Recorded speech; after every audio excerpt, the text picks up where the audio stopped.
Hare Krishna. Welcome all of you for this third session of the second level 2. And today is going to be a very practical subject that we are going to deal with. So before starting, let's offer our prayers and gratitude to our founder, His Divine Grace, A.C. Bhaktivedanta Swami Srila Prabhupada. Namo Om Vishnupadaya Krishna Prasthaya Bhutale Srimate Bhaktivedanta Swami Niti Namine Namaste Saraswate Deve Gauravani Pracharine Nirvisesha Shunyavadi Paschatya Deshatarine Jai Shri Krishna Chaitanya Prabhu Nityananda Shri Advaita Gadadara Srivasadi Gaura Bhakta Vrinda Hare Krishna Krishna Krishna Hare Hare Hare Rama Rama Rama Hare Hare. So today's subject is about rituals, the purpose behind them. So that's the topic. So we have been doing a lot of rituals, especially in India. It is very famous. We are very famous for doing elaborate procedures and worship methodologies and things like that. So now we will see the purpose behind them and what are the various things that are there, and at least the bare minimum what we should do and what is their meaning behind and things like that, right? So this is going to be the agenda for today. This is we are going to define bhakti, and after that religion versus spirituality, and then meaning of various rituals and central object of bhakti. So these are all things that we are going to see. And now of course we'll have a practical tip, but then the whole session itself is quite practical. Though in fact today its whole session is like a practical tip only. So let's see this session. So first let us define bhakti, right? So here we have a nice definition over here. So this we have seen in many other sessions also, right? So here it's mentioned bhoktaram yajna tapasham sarvaloka maheshwaram suhridam sarvabhutanam nyatva mam shanti mrichati. So here three things that are mentioned about the Lord. So this is first is bhokta. The Lord is the enjoyer of everything that exists. And then yajna tapasham, so all the activities basically, the Lord is the enjoyer of the results of all the activities. So in the past we have been discussing about the aspect of we should give up the results belongs to the Lord. And here the corollary of that, we see that the Lord is the enjoyer of results of all the activities. And then sarva loka maheshwaram. Loka means we can imagine planets, and otherwise also we can see anywhere people can live is called a loka. So the an inhabitable place is called a loka. So sarva loka maheshwaram, that means every place that exists is owned by the proprietor of that place is the Supreme Lord. And then suhridam sarva bhutanam, so he is the best well-wishing friend of all the living entities. So nyatva mam shanti mrichati, one who understands this, he gets peace. He gets peace from all the material miseries. So this is what the Lord says. So whom does everything belong to? It's all belong to God, right? So that's a very simple understanding that we can have. And then we see here, if everything belongs to God, so the natural thing is everything should be used in service of God, and that's called bhakti. So we have seen this in like many different examples. Like if I go to an organization and if I work there, and every object that is present there, or our devices that we use or the infrastructure that we use there, everything belongs to that organization, and everything should be used for the organization's service. I cannot just one fine day take something and put it on my pocket and then walk back home. So that's not possible, and if they get to know, they will penalize us, right? So in the same way, everything that exists is God's property. Ishavasham idam sarvam yatkincham jagatyam jagat thena taktena bunjita magrida kashyas viddanam. So that means everything that is animate or inanimate is a property of the Lord. So that's a very basic thing, of spirituality. So anybody would easily understand that. And if everything belongs to God, then everything should be used in service of God, right? So then it becomes, that is called bhakti. So now let's see a very nice definition of bhakti. So this is from a great book called Chaitanya Charitamrit, and actually even there it is quoted from Narada Pancharatra, one of the like essential books for all the practical aspects. Pancharatra Vidhi is for practical aspects of devotional service, right? So let's chant this sloka. Sarvopadi vinirmuktam Tatparattvena nirmalam Rishikena Rishikesha Sevanam Bhakti Ruchyate. Bhakti or devotional service means engaging all our senses in the service of the Lord, the Supreme Personality of Godhead, the Master of all the senses. So here, why it is mentioned as Master of all the senses? Because Rishikena Rishikesha. Rishikesha means the Master of all senses. That's the meaning of this word Rishikesha, and it should be used in for the senses of, for the pleasing of the senses of the master of the senses. That means everything should be used for the pleasure of the Supreme Lord. So when the spirit soul renders service unto the Supreme, there are two side effects. One is he is freed from all material designations, and one's senses are purified simply being employed in the service of the Lord. So these two things happen.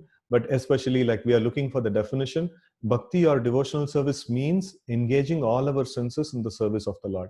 So that means at least when we are chanting, so if we have mala in our hand, or if we are counting in our hand, so then we are using our senses, and then we are chanting. Our tongue is engaged, and then we are hearing the names of the Lord, so our ears are also engaged.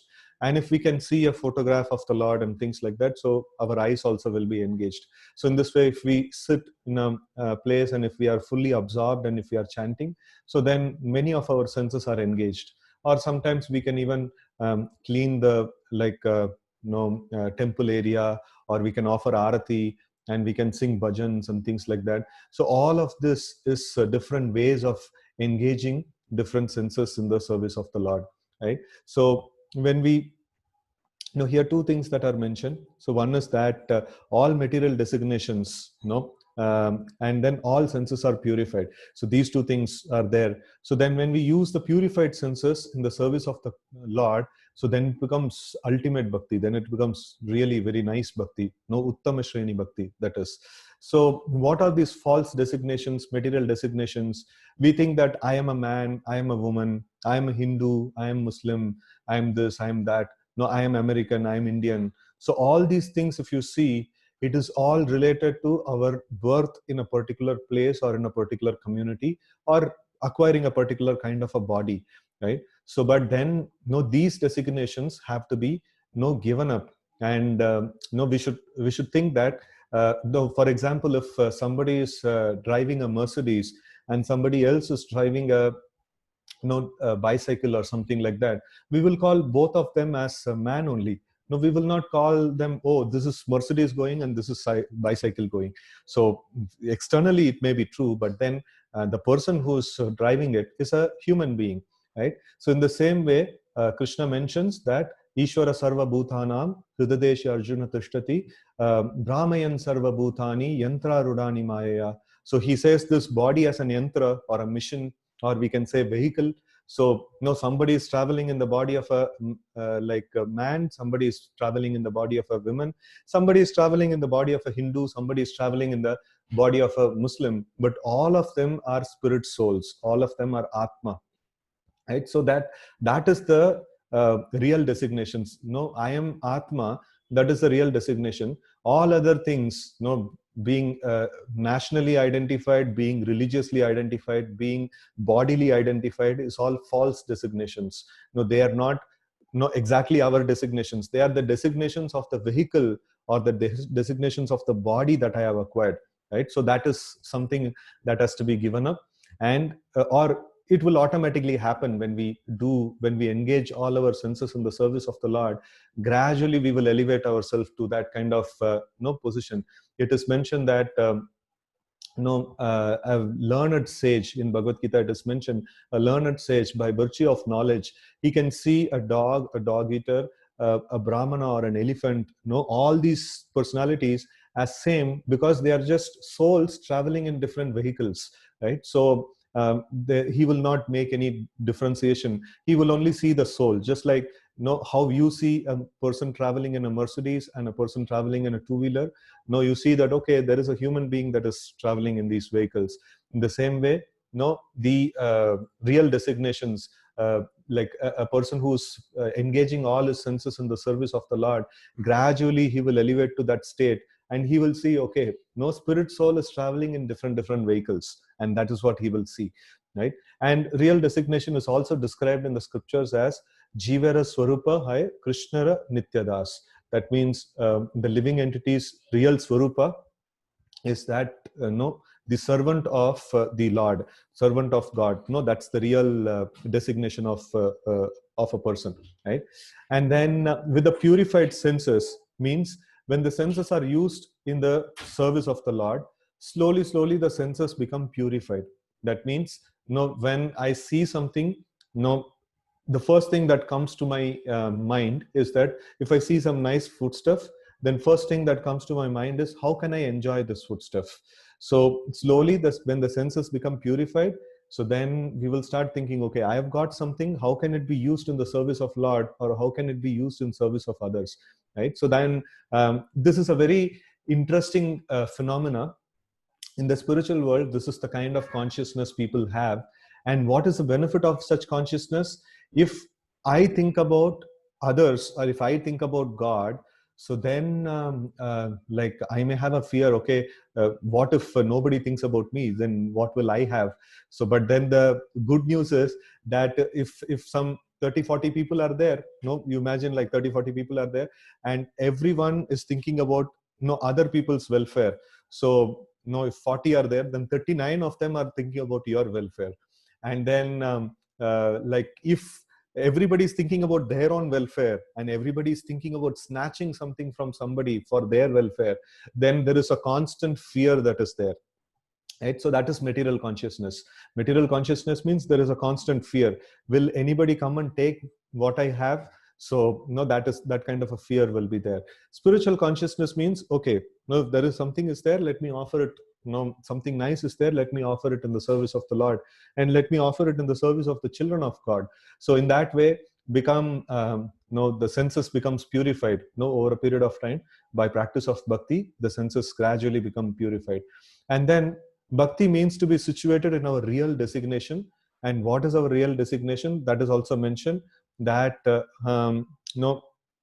we will discuss that in a moment about religion and spirituality. So that time, we will get to that real designation. So this is essentially the bhakti in our current state. We may not be purified, but still in the current state, whatever senses we have, using those senses in the service of the Lord is termed as bhakti, right? So that's a definition that we get. So now let's move on to the next item, that is religion versus spirituality, right? So many times people say like, no, I don't want to be religious, but then I'm a spiritual person, but I don't subscribe to any religion, right? So this is quite this one. So these two terminologies are used in quite different ways these days. So let's see this one behind the at least the Vedic perspective behind these two words, right? So now dharma, the religion is in Sanskrit terms, it is called dharma. So that is what we translate into English as religion. So generally, the general meaning offered as religion, but then in the dictionary it is mentioned as religion means a particular kind of a faith and things like that. And but then our founder Acharya Srila Prabhupada, he translated that as occupational duty that cannot be separated from us, right? So you all may wonder, why is there mirchi and sugar in the picture? So if you see the chili's dharma is to be hot, and the sugar's dharma is to be sweet. And if a sugar is not sweet, and if sugar is like giving some other taste, we will say like, no, it's not good sugar. And if chili is not spicy enough, then we'll say, okay, this is useless chili, right? So the dharma means an inseparable quality that is there with the entity, right? So that is called dharma. So and our dharma is to serve the Supreme Lord, because it is an inseparable quality, right? So no, religion, like people say, it is a faith, and it is no there is what is that? Everyone has their own faith and they believe in them, and there is no one actually non-religious in that sense of definition. So everybody has some faith, no, everybody has some faith, and they just follow their faith. So just to have some faith, no, some random faith cannot be called as religion, right? So now let's see. No, let's define the dharma in different ways. No, so that which is inseparable from the living entity, as we saw, this sweetness of sugar and hot or spicy nature of the chili, right? So in the same way, our inseparable quality is service to God, right? So then another definition that is given in the scriptures is that dharmam tu sakshat bhagavat pranitham. That means that which is told by the God himself is called dharma. It is not just any faith, right? So it is like if you go to an organization and then say, okay, no, what's the right way to conduct oneself over here? And if somebody says, no, whatever way you think, like, no, whatever your faith drives you to, that's the no code of conduct here. So then it'll create havoc over there. So that's what the modern secularism and modern ideologies and things like that is basically to encourage people saying that, okay, fine, no, whatever faith you have, it's perfectly okay. You have the right to have your own faith and things like that. So, but then if we understand, if God is the proprietor of everything that exists, then we should also allow the privilege to the God to decide what he needs to do with the things, that he owns and possesses, right? So, that is the thing. Dharmam tu sakshat bhagavat pranitham. So that means whatever is given in Bhagavad Gita, that is directly told by God, and that constitute dharma, right? So dharma cannot be just cooked up thing, something and anything and everything, right? So there is another nice definition of dharma that is there. Savai pumsam paro dharmo yeto bhakti radokshaje ahaitukiya pratihata yayatma suprasidati. So that means dharma means that action by which devotion to God is awakened.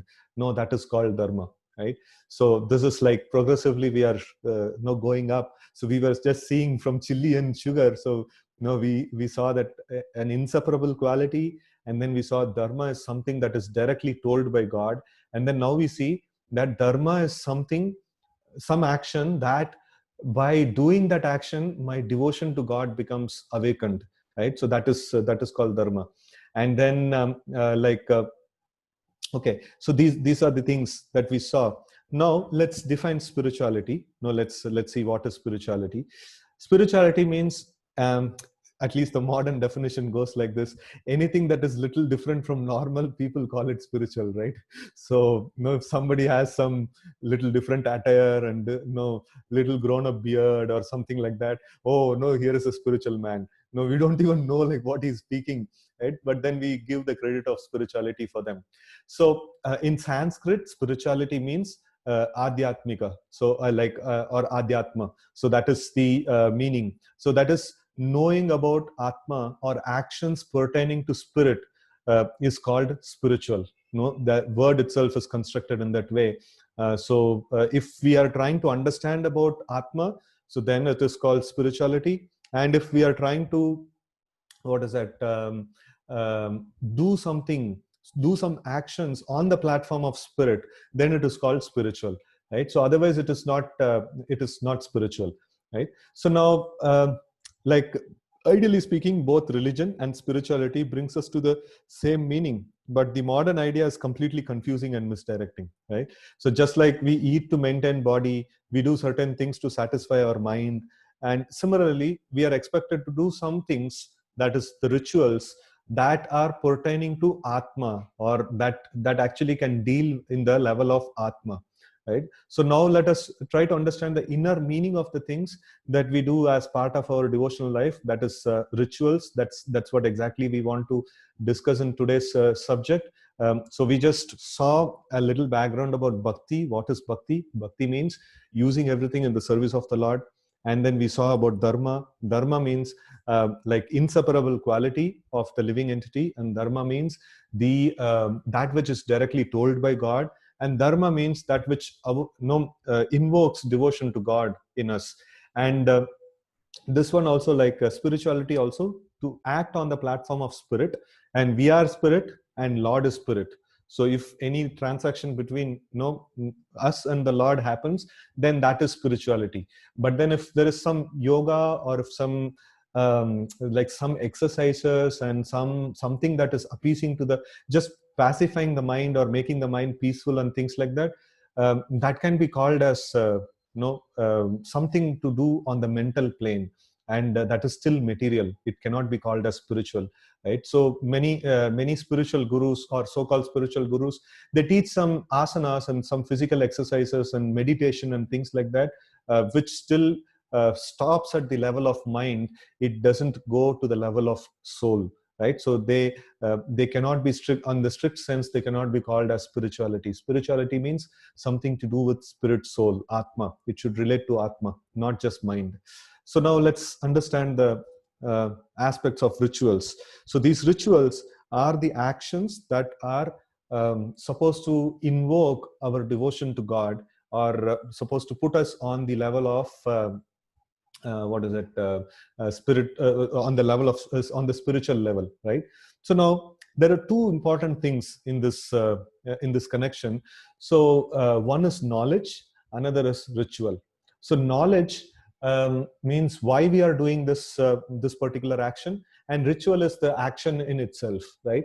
So generally, people tend to swing towards the extremes of this. So sometimes people swing towards the knowledge, that is jnana yoga, ignoring the rituals as sentimental, completely giving up all actions. In the last session we saw in the yoga ladder, jnana yogis, they completely give up any actions at all. And then sometimes they swing towards rituals, that is no karma, ignoring the knowledge or philosophy as dry speculation. Just do the rituals and then go by the sentiment. So this is what is it, philosophy, and this one, rituals or religion. So these two are very, very important aspects, right? So neither of the extremes are bhakti. It is a balance between both. That's what is called as bhakti.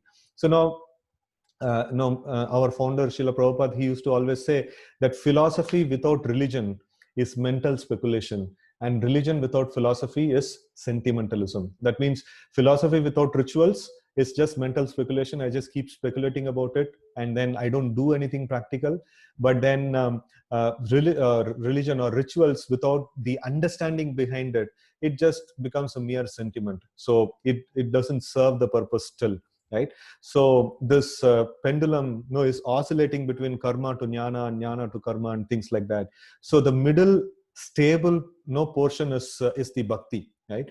So now karma is done for sense gratification, and rituals for better family, income, good wife, and things like that. Many times you might have seen when a Vedic sacrifice is done, so people end it with saying, no, dhanam dehi, putram dehi, like no. So all these different dehi, lot of things will be there. Or even this one priest, after you offer the dakshina to him, so he will offer so much of blessings. May you have so many children, may you have so many opulence, may you have all these good things and things like that. So that's essentially the karma kanda, nothing to do with spiritual, this one. So they may be doing a fire sacrifice, they may be like a brahmana is sitting and chanting mantras and things like that, but ultimate end, what is the end of it, is okay, you give me money, you give me this, you give me that. So it's all come down to the material plane. So exactly what we are doing in the office. Now, anyway, we are doing that in the office, like we are going and working somewhere, and then they are paying a salary and things like that. So why again do something for that cause, right? So so that is karma. And then jnana means denying the sense gratification. Oh, I don't want to do any of this sense gratification, or I don't want to do too much of enjoyment in this world, because every enjoyment is going to accompany with a with a sati, that is with a misery that is going to come over there. So in one of the previous sessions, we discussed that whatever gives you happiness in this world, whatever object gives you happiness in this world, just write it down in your diary. The very same object will bring you distress also. It's a new house, so after some time it will become the old house, and then it'll be a pain. And then children, so much of happiness, after some time they become disobedient, then no, it's painful.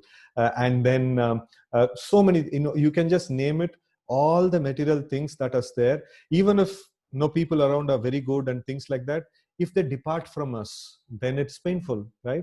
So in some way or other, all the aspects of material happiness is going to be resulting in pain. So that's something which Bhagavad Gita categorically defines. It says that ehi samsparshaja bhoga dukkha yonaya evate adyantavanta kaunteya nateshu ramate buddha.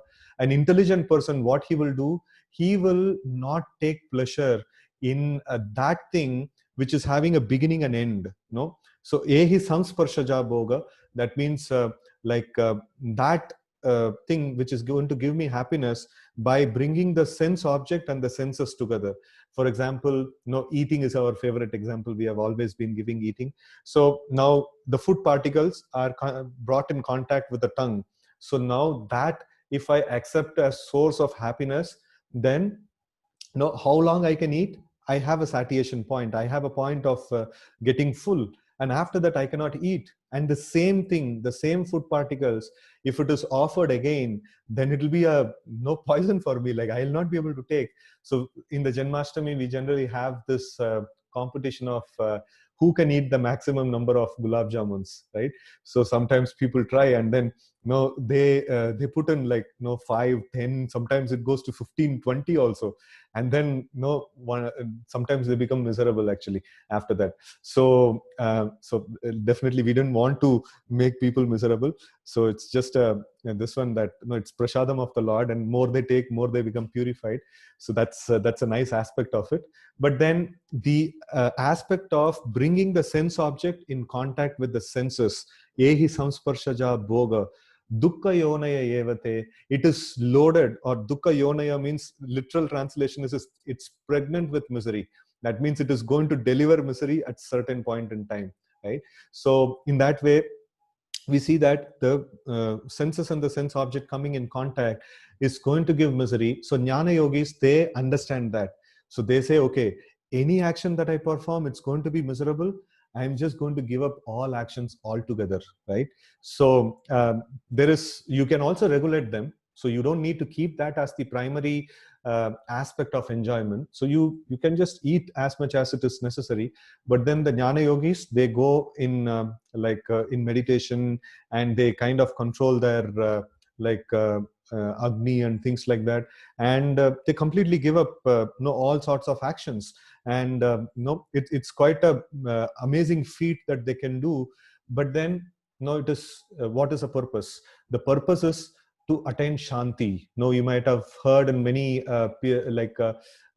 many yoga studios and many places, they will chant this thing. It's a very good chant actually. It's very good thing. So I'm not decrying that. But then you see, like shanti, shanti, shanti, and things like that. So they would ask people to be very calm and peaceful, and no sound around, and everything is like silent and things like that. So that's something tending towards jnana, right? So tending towards jnana, like to be very peaceful, and to be very shanti and things like that. So but bhakti means what? As we had discussed before, engaging the senses in the service of the Lord, right? So now the karma means, like, it is kind of the actions. I'm trying to do the material actions, and it may give me some pain, and that's kind of a diseased condition. And jnana yogi, what he says, oh, okay, if there is some disease in moving your hand, for example, you imagine there is a pain in your fingers, and that comes when you move your fingers. So then there is pain in moving your fingers, then stop moving your fingers. Then once you stop moving your fingers, what you experience? Shanti, full peace. That's what I experience. But bhakti means what? Not just keeping the finger what is that, immobile, curing the finger and using the finger for right usage, right? So that's bhakti. So bhakti means to engage the senses in the service of the Lord.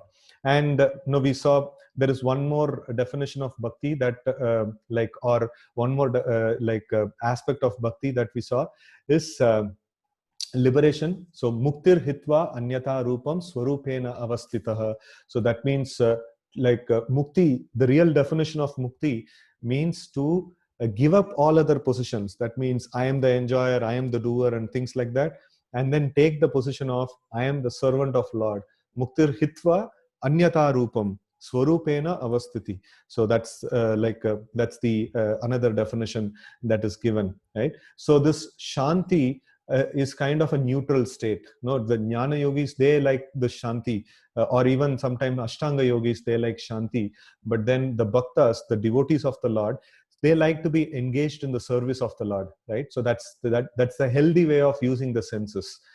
So this is the difference between knowledge and ritual. So only knowledge means people go towards inaction. Only ritual means they go towards sentiment. And if combination of both is there, I perform the rituals understanding the meaning behind it, why I have to do whatever I am doing. So then it becomes bhakti, and it's this one, why I am doing, that we will see the spiritual perspective of rituals, right? So now the rituals, it can be ritual is like a action that I'm doing with my body and my senses, which could be material. My body is material, my senses are material, but it becomes spiritual. When the purpose is to serve the Lord, then the rituals actually becomes spiritual. Otherwise it just remains a material action, it just remains a material thing, right? So some of the things, now let us see some of the rituals that we do, at least what the scriptures say. So let us see about that, and then let us discuss about the meaning behind all of them, and what is the reason that we do that particular rituals. Okay, so first thing that I included is the loud kirtans. So many times, ISKCON people are asked why you people have to do loud kirtans, and what God is deaf or what? No, he cannot hear what you are saying. No, you can just simply be in meditation. You can just keep your keep calm and do your this one. Right? So, and for many, like temples means it's a calm and peaceful place for meditation. But bhakti is not aiming at shanti. No, it is not jnana yoga. It is bhakti. So, the supreme is the attaining the supreme means it's like a supreme bliss. It's ananda, right? So, shanti means stopping the diseased and painful action. Ananda means action in the natural and blissful state. That's the ananda. So now let's see the reference for this. Why should we do that? So in the Bhagavad Gita 9:14, we have this wonderful sloka. It says, Satatam kirtayanto mam yatantascha dridavratah namasyantascha mam bhaktya nityayukta upasate. So now we are just going to see this sloka again. We are going to see now the focus is only on the Satatam kirtayanto mam. So kirtan, or glorification of the Lord, or singing about the Lord, is an essential aspect of bhakti, right? So this is something like a very, very basic aspect of bhakti. So that's why we have to sing for the Lord. We have to glorify the Lord. And when we do this, what happens is our sound vibration that emits, our tongue is used, our throat is used for glorifying the Lord, and then our ears are used in hearing the glories of the Lord. And then it kind of attracts our consciousness also. If the chant is done in a very nice way, so then it attracts even our whole soul. So sometimes we say no soul filling bhajans, right? So it just attracts us and it just engrosses us in the this one. So this is a ritual. We have to glorify the Lord. Whenever we go in front of the Lord, we have to offer some glorifications to the Lord, for his pleasure. That's the this one. So Satatam kirtayanto mam, right? So next, like a ritual that we'll see is offering namaskar, offering obeisances to the Lord. Right? So this is also a way of showing respect. And also like no, we should just not just to the Lord, to all our superiors also, like mother, father, and like all the other elderly people and things like that. We should offer respects. Now I've seen in many of the North Indian cultures, whenever they see their superiors, they immediately bow down and touch their feet. That's a very, very amazing samskar actually. That's a very nice ritual. So what it shows, it actually kind of puts us in a humble state. No, I am not something great. No, the person in front of me is he's no more special than what I am. So it actually puts me in the state of humble attitude, no, humble disposition, right? So we have to develop humility, and it's a very, very important aspect of bhakti. And in fact, the Bible also says, "Blessed are the meek, no, for they shall inherit the earth." So like that, there is a statement, and in many other scriptures also you will find this kind of statement. So humility, or being humble in front of the Lord or in front of our superiors and things like that. So it's a really, really very amazing quality. In fact, it is mentioned that one should feel in front of the Lord like this: Trinadapi sunichena tharoriva sahishnuna amani namanadena kirtaneya sadahari. So who can actually do a bhajan or devotion very nicely? One who feels himself to be not very important in front of others. No, the other person is more important than me, and they stop thinking about them more, and they start thinking about the Lord and the what is that other aspects, the Lord's children, the things which are connected to the Lord as more important, right? So many times people say that we are not able to focus our this one concentration on japa when we do our chant. So why is it so? It is because this is the aspect of humility is not fully ripe in us actually. So if we are really humble, then the thoughts about ourselves will not, our mind will not hover about the thoughts about ourselves. The mind will hover about the thoughts of Lord. No, he is very great. No, he should be remembered. He should be the center of attraction. So that kind of thoughts will be there. So but then when we are chanting and so many other thoughts are coming, that means I am the center of action, and everything pertaining to me are like appearing to me in my mind. So that is the main problem, right? So this offering of obeisances, offering of namaskar actually brings in so much of like good qualities in us. By acquiring the quality of humbleness, we will acquire many, many other qualities also, right? So now let's see a pramana for this, from the scriptures, from Bhagavad Gita. Again, 934 it is. Manmana bhava matbhakto madhyaji mam namaskuru mame vaishyasi yuktaivam atmanam matparayanaha. So here our focus is on mam namaskuru. So the Lord is directly giving this instruction: offer me your obeisances, offer me your pranams, right? So namaskuru. So this is a very important this one. So like anyway, we'll read the translation also. Engage your mind always in thinking of me, become my devotee, offer obeisances to me and worship me.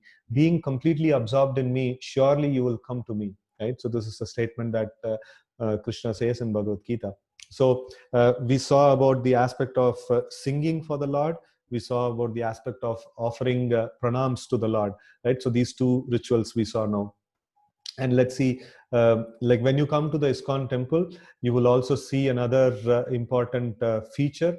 So that is many personalities are mentioned, or pictures of many personalities are put in the altar, or right below the vigraha of the Lord. So why human beings are worshipped in the altar of the Lord?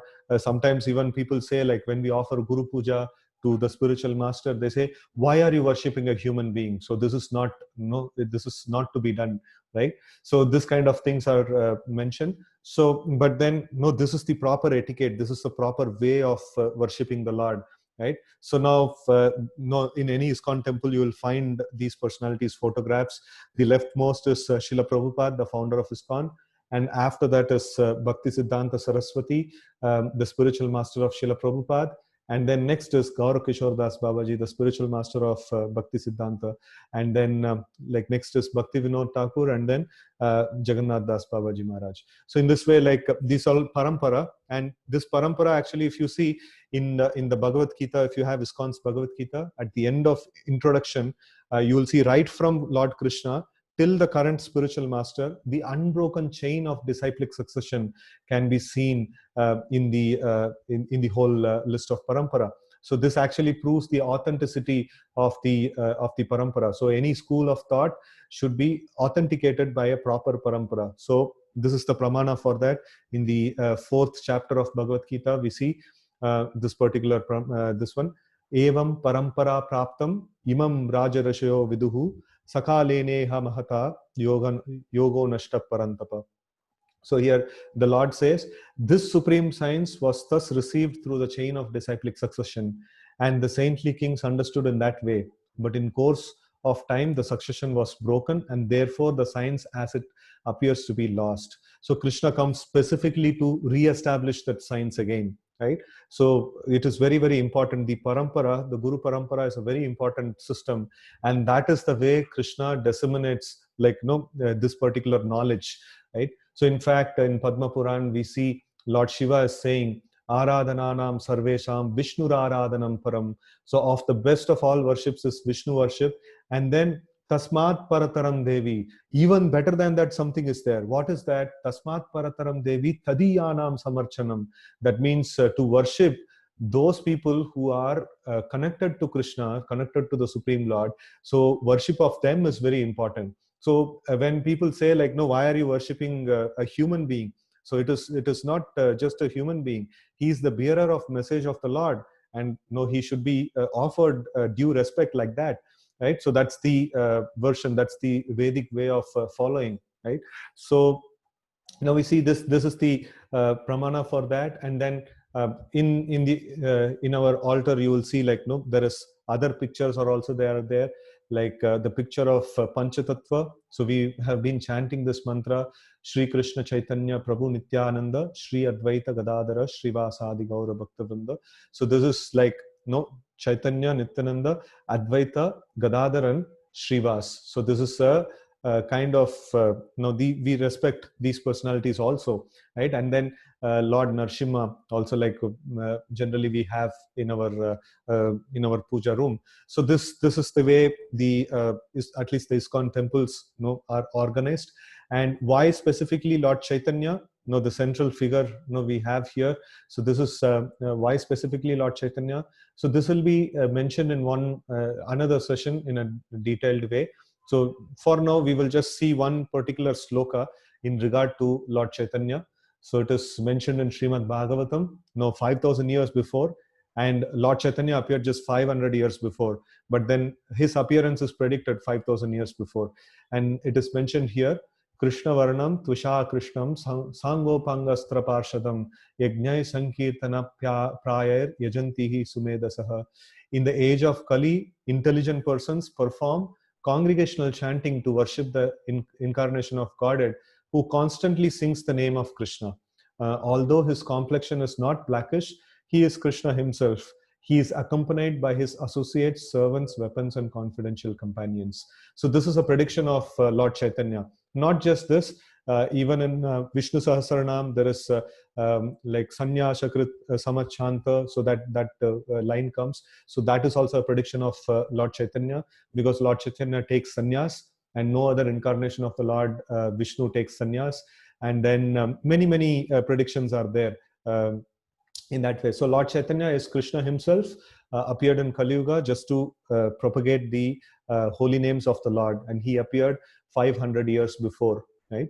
So now the next picture that we have in the altar is the Lord Krishna's picture, Lord Krishna and Srimati Radharani. And here is another picture of Lord Chaitanya that is there. In some temples, we have Chaitanya, and some temples only Radha Krishna will be there. So these are all different personalities that are there in the altar, right?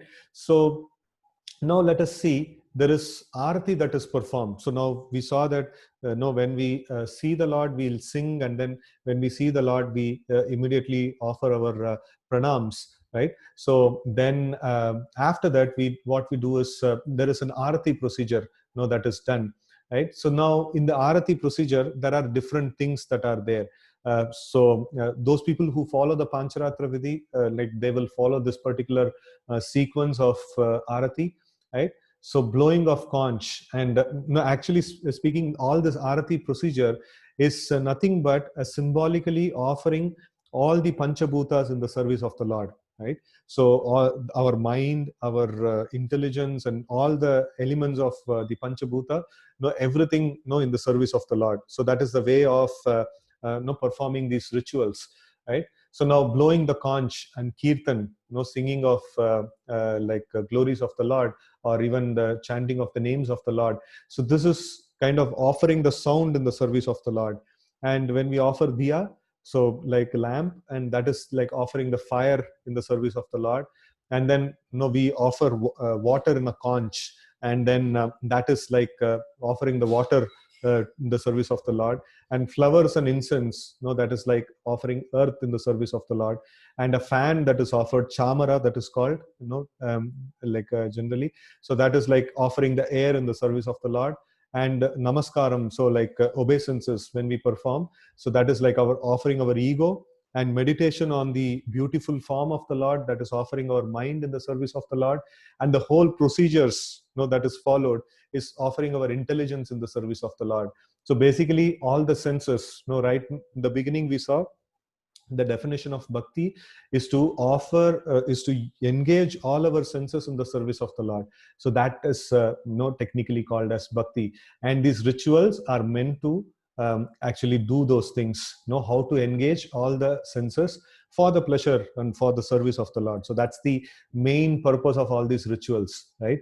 So, like when we see that when we install a murti, there is a prana pratishtha that is done. So that is understand with intelligence, and then we have to apply our mind over there. So the Lord is present over there. So we have invited the Lord into the murti, and the Lord is present over here, right? So that's kind of a very nice procedure that is done. So and then, like if we chant the Hare Krishna mantra, so we should understand the mantra is non-different from the Lord, right? So and this is not just some sound vibration that we are doing. This mantra what we are chanting, the Hare Krishna Krishna Krishna Hare Hare, Hare Rama Rama Rama Hare Hare. So that is nothing but the like offering our what is that it's directly worshipping the Supreme Lord. The sound vibration is not different from the Supreme Lord, right? So just a minute. Okay, so yeah, so next is the external effects, the internals. So that's a very important thing. So whatever we do externally, that actually sends a like a transformation, sends a message to the internal soul, right? So now wearing of devotional attires, many times you may have seen when people go to the temples, they use traditional like dresses like dhoti, kurta, and they put on tilak and things like that. So that kind of the external appearance, like that is in dhoti kurta, like you will not have much of variety, right? So it's a plain cloth. So when we go to the temple, we see the Lord decorated very nicely, and then I am there in simple clothes. That's the way to present ourselves. Being a servant of the Lord, that's the way to present ourselves in front of the Lord. And then bowing down. So when I bow down, it has an effect on my consciousness. Oh, I am not supreme. No, I am a servant of the Lord. So I have to keep myself in a humble position. And then in ISKCON, at least, we address like people as Prabhuji and Mataji. So that Prabhu means like master, and Mata means like mother. Right? So in Chanakya Pandit's statements, we saw Matravat Paradareshu, to see like any woman other than one's wife to be like mother, right? So that's a very respectable way of actually seeing a woman. So that's how we should consciously, we should try to see in that way, right? So the modern day, things have become very degraded.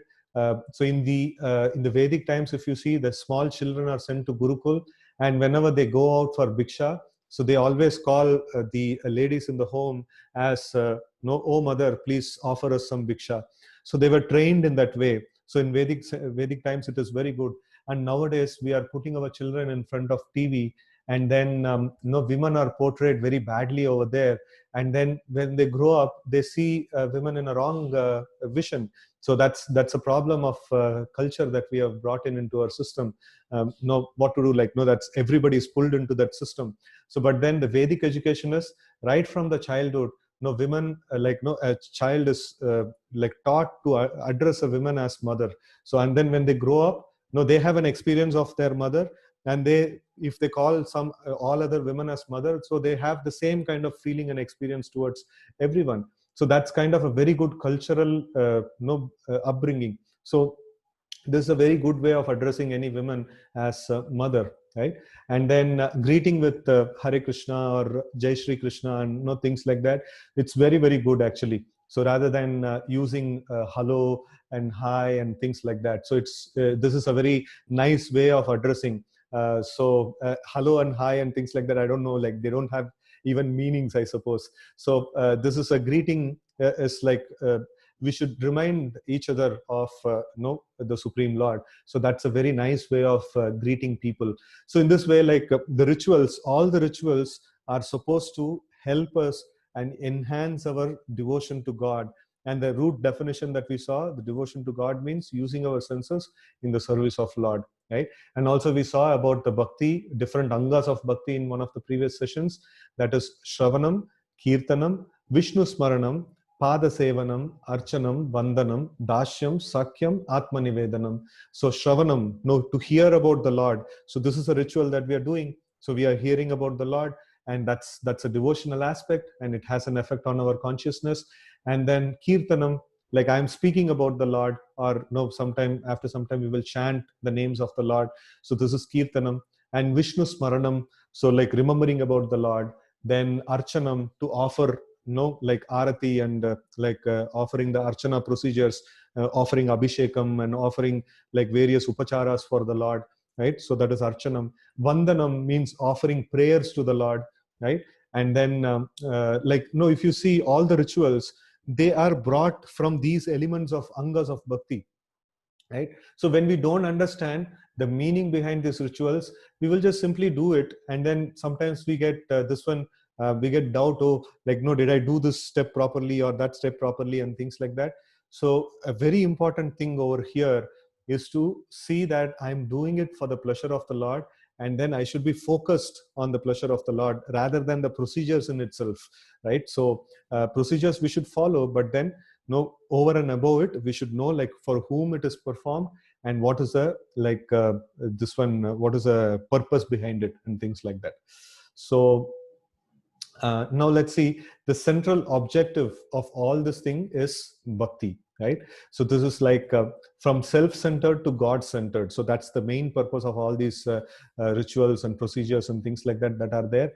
So here we see this is a marked difference between all the world religions, even including our own Hinduism, so, and Bhakti Yoga. Bhakti Yoga means like the center is Krishna, center is the Supreme Lord, and then all other processes, even Ashtanga Yoga or Jnana Yoga and things like that, the center is oneself.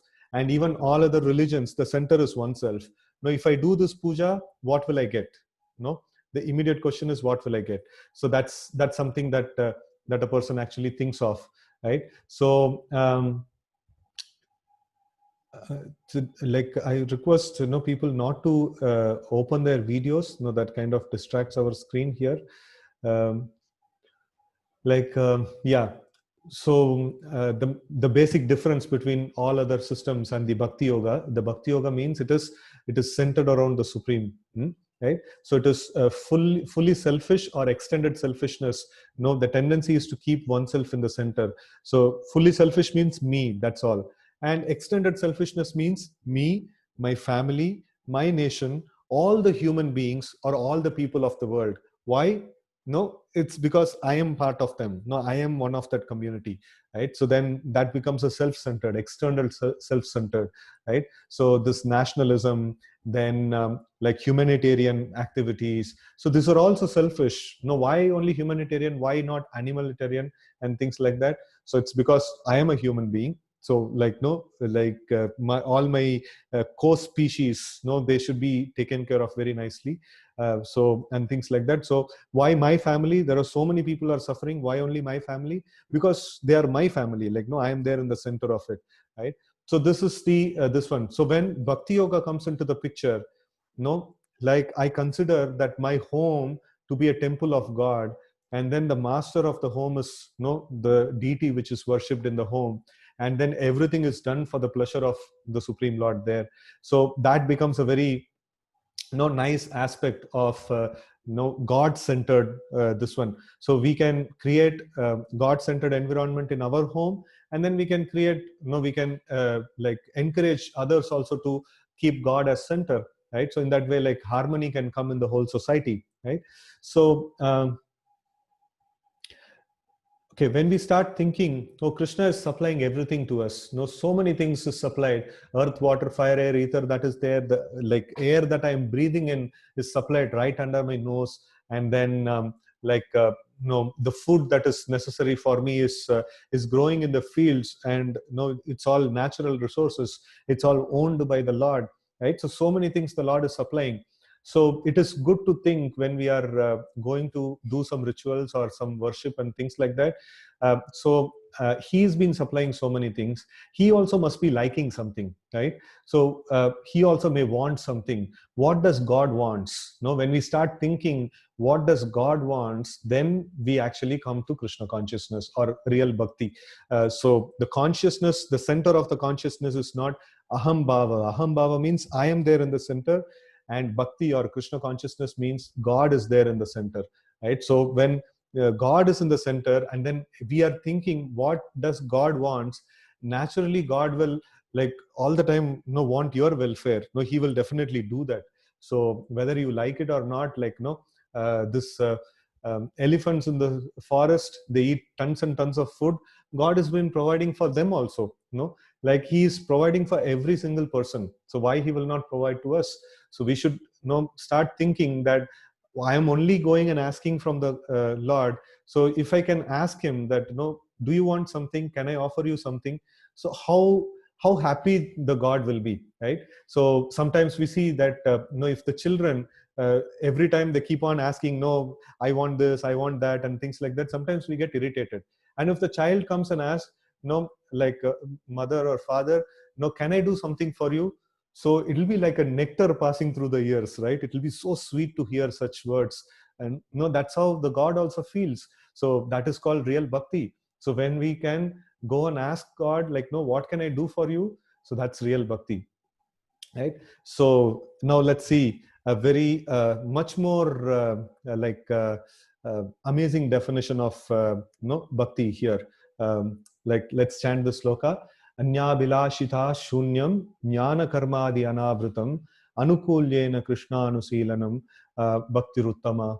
When first class devotional service develops, one must be devoid of all material desires and knowledge obtained by monastic philosophy and fruitive action. The devotee must constantly serve Krishna favorably as Krishna desires. So this is Anya Abhilashita Shunyam Jnana Karmadi Anavritam. So like keeping all other desires as zero, and then Anukulyena Krishna Anushilanam, and that is called Bhakti Uttama Bhakti. That is the best form of Bhakti, right? So now, for example, we have our hands, legs, and different parts of the body. And if these different parts of the body wants to work in their own different ways, so then it will be total chaos. Or imagine Arjuna's chariot, like 5 horses are there. So if these 5 horses decide to go in different directions, it will be total chaos, right? So we are part and parcel of God, and if we agree with him and if we can work in tandem with him, then that is real bhakti. That is the healthy condition, right? So if our hands and legs doesn't work in tandem with us, then we call that hand and leg to be diseased, and the diseased part of the body will give pain, and the part of the body which is diseased, that will experience the pain also, right? So when we are part and parcel of the Lord, but then we are not looking for the pleasure of the Lord, so then we become diseased, and we experience pain in our life. That's the cause of miseries, of all the miseries that are happening in this world. The root cause of all the miseries is that we are not in tandem with God, right? So that's the main aspect over here. So now, yeah, so I hope the whole session was full of a lot of practical aspects about how to perceive or how to visualize the different actions that we are performing. And what is the root definition? Engaging everything in the service of God is the root definition of bhakti, and that is where all the rituals are derived from, right? And these rituals are given by Lord Himself, and some are given by great devotees, who had pleased the Lord. So they have formulated these rituals, and like on their strength, we are just following this, and God is pleased by when these rituals are performed. So now let's come to the aspect of our main ritual, that we all the time do. So that is the chanting, right? So in different ages, different processes of worship was recommended. And in Kali Yuga, it is Hari Kirtanat, Kalautad Hari Kirtanat. That is the recommended process. Kritaya Dhyayato Vishnum. In the Satya Yuga, it is meditation on the form of Vishnu. Tretayam Ejato Makai. In the Treta Yuga, it is fire sacrifice. Dwapare Paricharyayam. In Dwapar Yuga, it is elaborate temple worship. And then Kalautad Hari Kirtanat. So in Kali Yuga, it is chanting the names of the Lord. So that's the prescribed method of worship. And Hare Krishna, Krishna Krishna, Hare Hare, Hare Rama, Rama Rama, Hare Hare. Iti Shodashakam Namnam Kali Kalmashanashanam Natah Paratropayah Sarva Vedeshu Drishyate. So this 16-worded mantra can destroy all the ill effects of Kali Yuga, and we will not find any better way than this, even if we search all the Vedic literatures. So told by Lord Brahma to Narada in Kali Santarna Upanishad. So now let's chant our 16 times Hare Krishna mantra, then we will open up for questions. Okay. So before that, we will chant this mantra. Shri Krishna Chaitanya Prabhu Nityananda Shri Advaita Gadadhara Shrivasadi Gaura Bhakta Vrinda Hare Krishna Krishna Krishna Hare Hare Hare Rama Rama Rama Hare Hare Hare Krishna Krishna Krishna Hare Hare Hare Rama Rama Rama Hare Hare Hare Krishna Krishna Krishna Hare Hare Hare Rama Rama Rama Hare Hare Hare Krishna Krishna Krishna Hare Hare Hare Rama Rama Rama Hare Hare Hare Krishna Krishna Krishna Hare Hare Hare Rama Rama Rama Hare Hare Hare Krishna Krishna Krishna Hare Hare Hare Rama Rama Rama Hare Hare Hare Krishna Krishna Krishna Hare Hare Hare Rama Rama Rama Hare Hare Hare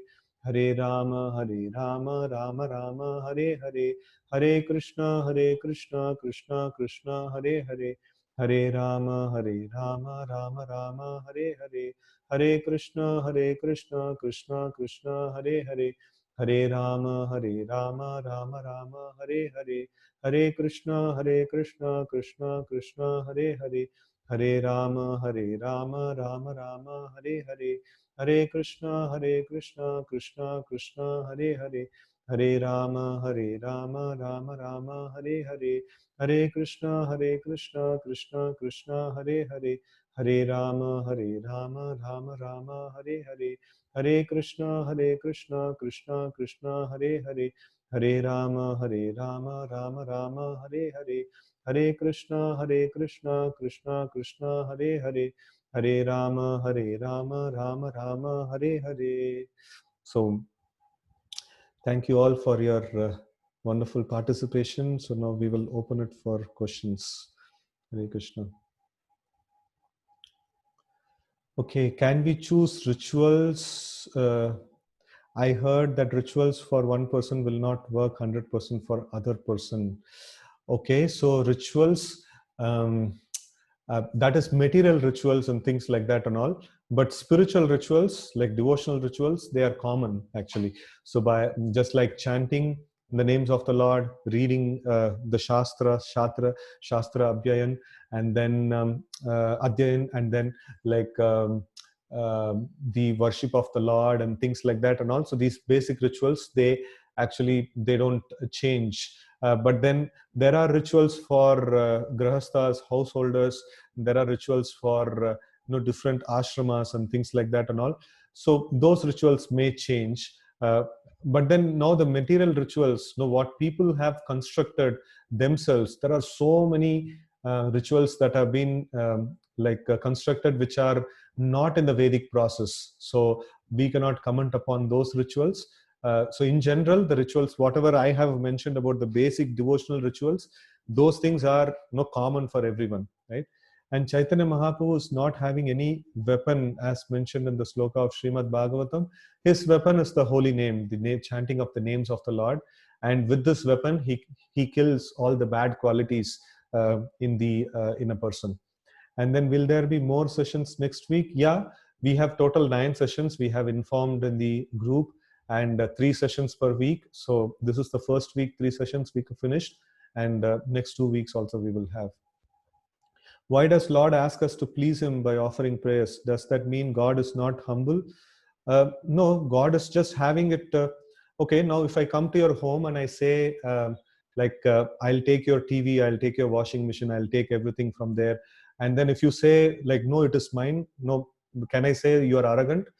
So it belongs to you. So it is rightfully you are saying that, no, it has to be used in your service. So that's very, very appropriate, right? So God is if I don't possess anything, and if I say I am the possessor of this particular thing, I am being arrogant. But if I possess something, then if I say that if I just establish my own real position, then that is called humble. And God is the real master, and he's claiming that it is mine, so it is perfectly okay, right? So if somebody unauthorizedly occupies your property, and then you go and say no, it is my property, why did you occupy this property? Can anybody say you arrogant? No, you're not arrogant, you're humble. No, you're just saying that, no, that's your property, you're just saying it's my property.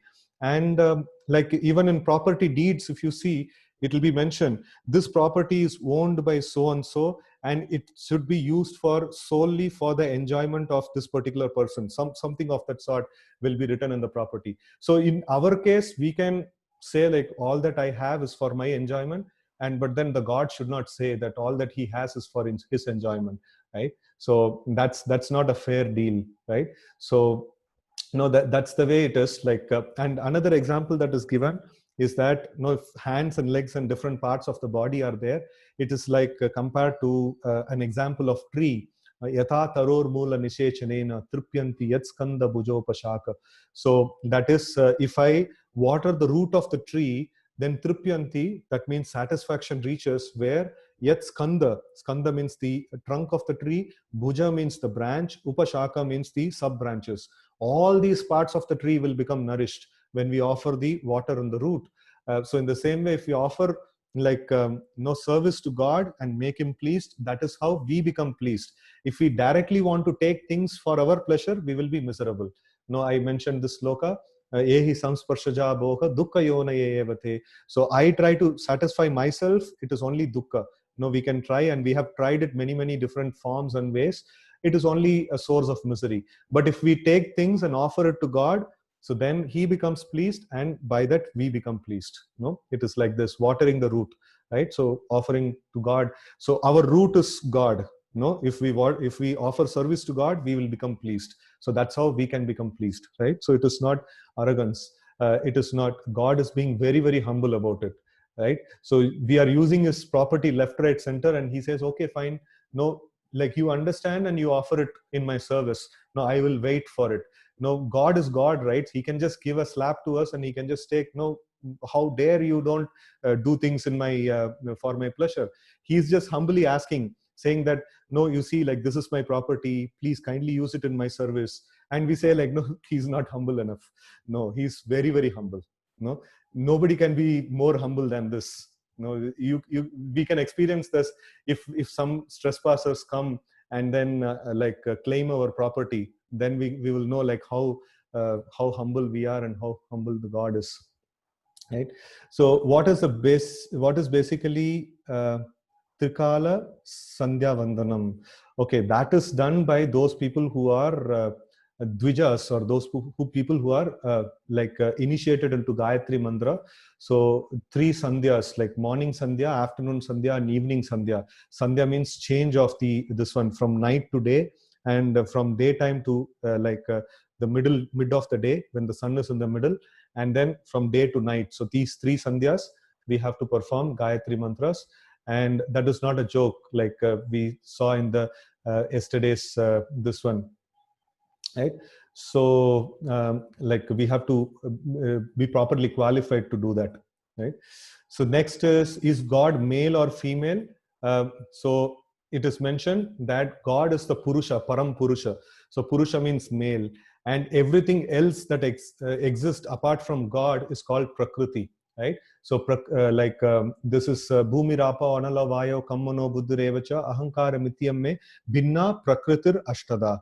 So he says all the Panchabhutas are his Prakriti. Prakriti means feminine. And then he says, no, aparyayamitastvanyam prakritim viddime param jiva bhuta. Jiva bhuta means all of us, living entities. God claims us also as Prakriti. So essentially, only male that exists in the whole creation is God, and everything else is female, right? So like we try to be males, though we are in this material body. So like whether we have male body or female body, all of us want to enjoy for ourselves. So that is the Purusha Bhava, the like manly attitude. And actually God is the only male and everybody is supposed to serve him. So that's the ideal philosophy. That is the Siddhanta. And then I have, okay, how do I know what God wants? We can read Bhagavad Gita. Krishna says, Manmana Bhavamad Bhakta Madhyajimam Namaskuru. He gives clear aspects. Patram Pushpam Phalam Toyam Yome Bhaktya Prayachati. So he says very, very good. This one's what he likes, what he doesn't like, and very clearly. So we can get to know what God wants. And also from the devotees of the Lord, we can understand how to render service to God and how to deal with people who does not like me if we have to work with them.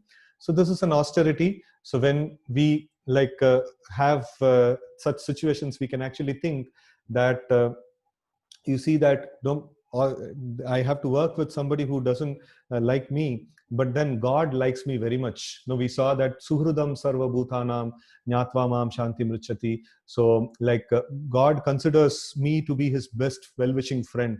And I have been rejecting him. I have been omitting him all this while. So whenever I get an opportunity to work with people, unpleasant people, immediately I can think of this thought process that God is such a wonderful well-wishing friend of mine, but I have always been neglecting him, right? So that's a very good meditation that we can.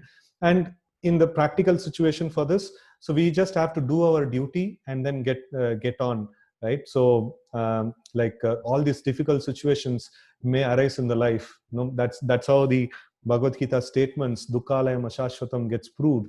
So this world is a place of misery, right? So because we have chosen to come here leaving aside God, so now we have to the ultimate solution is we have to get back to him. So then we will be there with a friend who's really very good. I do not have a true friend. Is it required to have? Yes. No, definitely we need to have.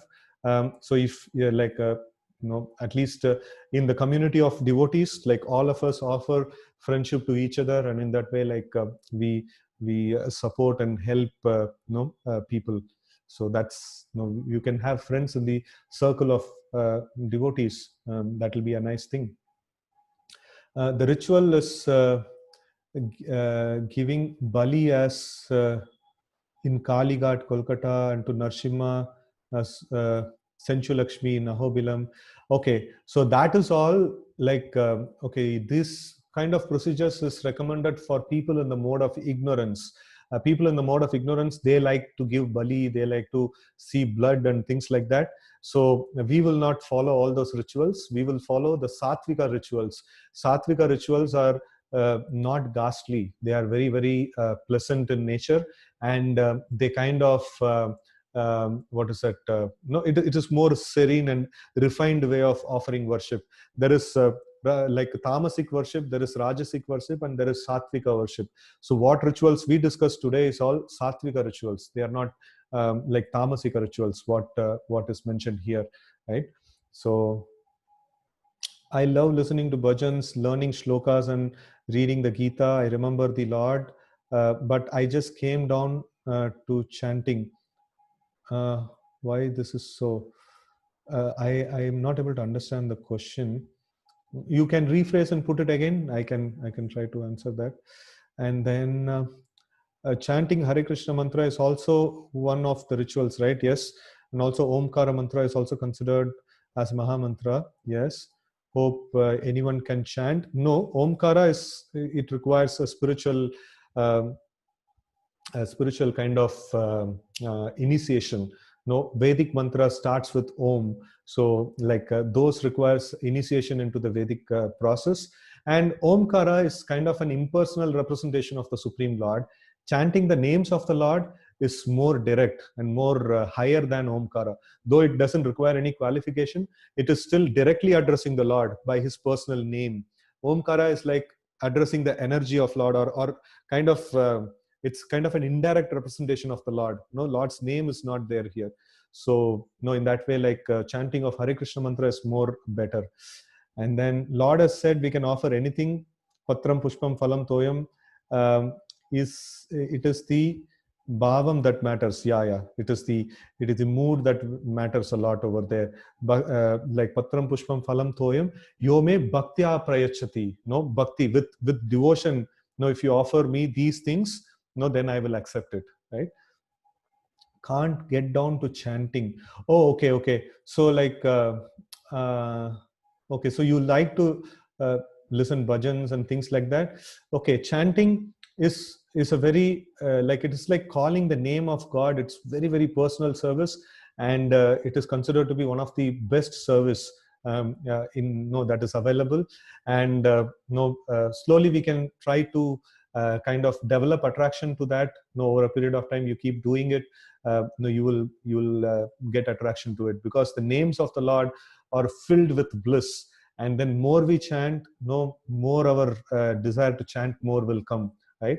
So that's the this one. It's like one poet actually, no, he sings this, like he says that no I'm just thinking why the Lord Brahma has created a body like this. If I can chant, if I can have many tongues, and if I can have many ears, I can go on chanting the names of Lord. So that's the what is that that's the experience the purified souls actually get, right? So we have started chanting the Bhagavad Gita every day. Need some help to chant along with? Any good YouTube? Okay, you can message me personally. I have one reference. I can give it to you. And then uh, but I just cannot get down to chanting. Yeah. So this is like, no, as I told, like, if you start doing it every day, then you will start developing attachment to it. At home, my mom, dad do puja with pushpa, jala, agarbatti, diya. This way to approach. Yeah, so the ritual is okay, but then the knowledge behind it also should be known. Then the result is no much more better. And then kindly post the Hare Krishna chant in the group. Okay, fine. No, whatever chant like we are playing before the class, I will put it in the group, right? So thank you very much uh, for your nice audience, and no, let's meet again on Monday. Thank you very much. Hare Krishna.